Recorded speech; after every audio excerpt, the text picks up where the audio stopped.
요새 인터넷을 보면 치매다 아니다 집에서 간단하게 테스트할 수 있는 방법이 있다면서 여러 가지 얘기들이 나와요.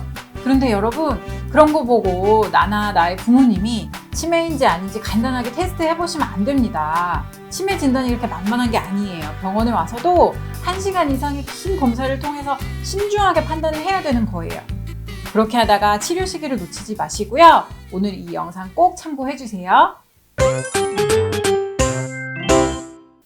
안녕하세요. 자이메디병원 헬스파트너 신경과 전문의 이채영입니다. 당신은 치매다 라고 말을 하려면 2가지 조건이 만족을 해야 돼요. 첫 번째, 검사를 해봐서 인지 기능이 떨어져야 됩니다. 인지 기능이라고 그러는 거는요, 뇌에서 작용하는 모든 뇌의 그 작용을 다 그냥 인지 기능이라고 생각을 하시면 돼요.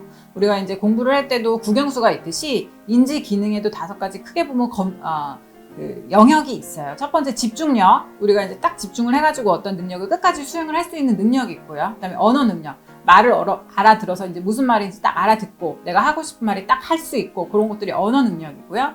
시공간 능력. 우리가 어떤 이렇게 눈으로 봐서 어떤 공간을 인지하는 거예요. 내가 맨날 알고 있던 길인데도 뭐 길을 잃어버린다든지, 아니 뭐 새로운 장소를 갔을 때 공간을 이렇게 판단을 하는 게 어렵다든지, 그런 능력이고요. 그다음에 기억력은 기억력이고, 그다음에 판단력. 우리가 이제 어떤 상황에서 계획을 딱 세워가지고 그거에 대해서 딱 실천을 하고 이렇게 마무리를 하는 그런 어떤 전반적인 능력을 우리가 이제 판단력, 집행 능력이라고 합니다. 이런 것들이 젊은 사람들이랑 비교해서 못한다는 건 어떻게 보면 당연해요. 그런데 그게 아니라 나와 똑같은 나이, 나 정도의 교육 수준을 가진 사람들이랑 비교해서 내가 못한다? 그거는 인지 기능이 떨어진 거예요. 그래서 이제 1가지 이상의 어떤 영역에서 인지 기능이 떨어진다는 것이 첫 번째 조건입니다. 2번째, 일상생활에서 잘 못하셔야 돼요. 예를 들어서 뭐 양치질을 하고 취미 생활을 갖고 집안일을 하고 뭐 화장실을 가서 뭐 깨끗하게 이제 용변을 보시고 뭐 그런 것들. 그러니까 일상생활에서 상식적으로 비추어 봤을 때 내 나이대에서 할 수 있는 어떤 그 활동들이 있는데 나의 인지 기능, 나의 뇌 기능이 떨어짐으로 인해서 그런 것들을 잘 못한다. 그럴 때 치매라는 진단을 할 수가 있어요. 이렇게 일상생활에 영향을 줘야지만 치매입니다. 반면 이제 양성 건망증, 깜빡깜빡 하는 증상은 검사를 해봤을 때는 뭐 인지 기능이 떨어지지 않아요. 비록 내가 생활했을 때는 좀 깜빡깜빡 하는 것 같아도 실제 검사를 해보면 나의 나이대 사람들이랑 비슷한 정도라는 거예요. 그리고 이제 당연히 일상생활에도 크게 영향을 주지 않죠. 이렇게 이제 그 양성 건망증과 치매는 구분을 좀 해볼 수가 있습니다. 원장님, 치매를 집에서 진단할 수 있는 방법이 있을까요? 자꾸 물건을 깜빡한다든지 판단력이 뭐 예전 같지가 않다, 이런 어떤 증상들에 대해서 나 자신을 아니면 뭐 우리 가족을 집에서 간단하게 테스트하기란 거의 어렵습니다. 저는 거의 불가능하다고 봐요. 왜냐하면요, 아마 이렇게 좀 헷갈리는 상태라면 아무리 나빠봤자 치매 초기이거나 아니면 치매가 아직 아닌 단계일 거예요.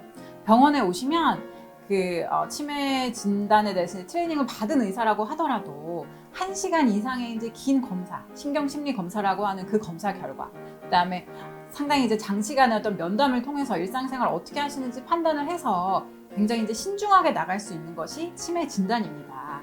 상당히 이제 조심스러운 과정이에요. 왜냐면 이제 본인이 치매인지 아닌지는 사실 굉장히 중요한 어떤 판단이잖아요. 그렇기 때문에 이런 것들이 이제 집에서 섣부르게 간단하게 테스트를 한다는 것은 거의 불가능하다고 봅니다. 제 손가락에 집중해서 잘 따라해 주시면 됩니다. 자, 한번 해볼게요. 자, 1, 2,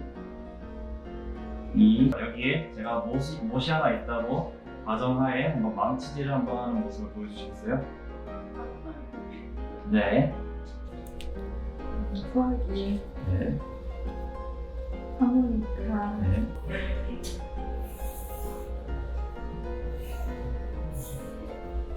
원장님, 치매는 어떤 치료를 하나요? 그러면 이제 치매 환자, 뭐 예를 들어서 알츠하이머 병과 같은 그런 이제 퇴행성 질환을 가진 환자들한테 어떤 약을 치료를 해야 되냐, 약을 드시면 호전이 있냐, 그런 것들을 보호자분들이 많이 궁금해 하세요. 치매가 진행되는 과정을 아예 중단을 시킨다든지, 아니면 아예 젊었었던 상태로 막 뇌를 다시 이제 건강한 상태로 만들어 버린다든지, 그럴 수 있는 약은 없어요. 하지만 이제 보호자분들이나 환자분이 조금 지내시기에 편안할 정도로 아주 뭐 과격한 행동을 하신다든지 너무 멍하게만 계시다든지 서로 힘들잖아요. 그러니까 그런 증상들을 조금 완화시켜 줄 수 있는 또 불필요한 증상들을 조금 이렇게 가라앉혀 드릴 수 있는 그런 약은 있습니다. 오늘은 이제 많이들 궁금해 하시는 치매에 대해서 말씀을 좀 드려봤습니다.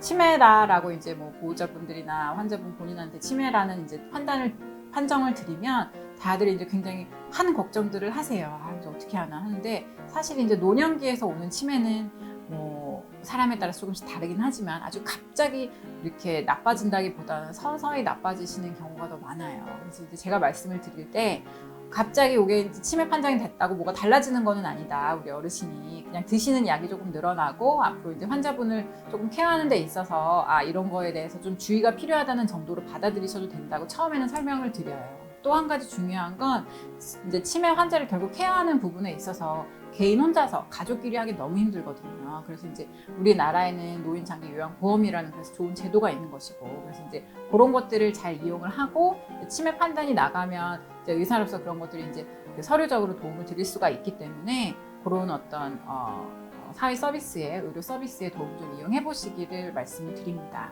또 궁금한 내용 있으시면 댓글 남겨주세요. 감사합니다.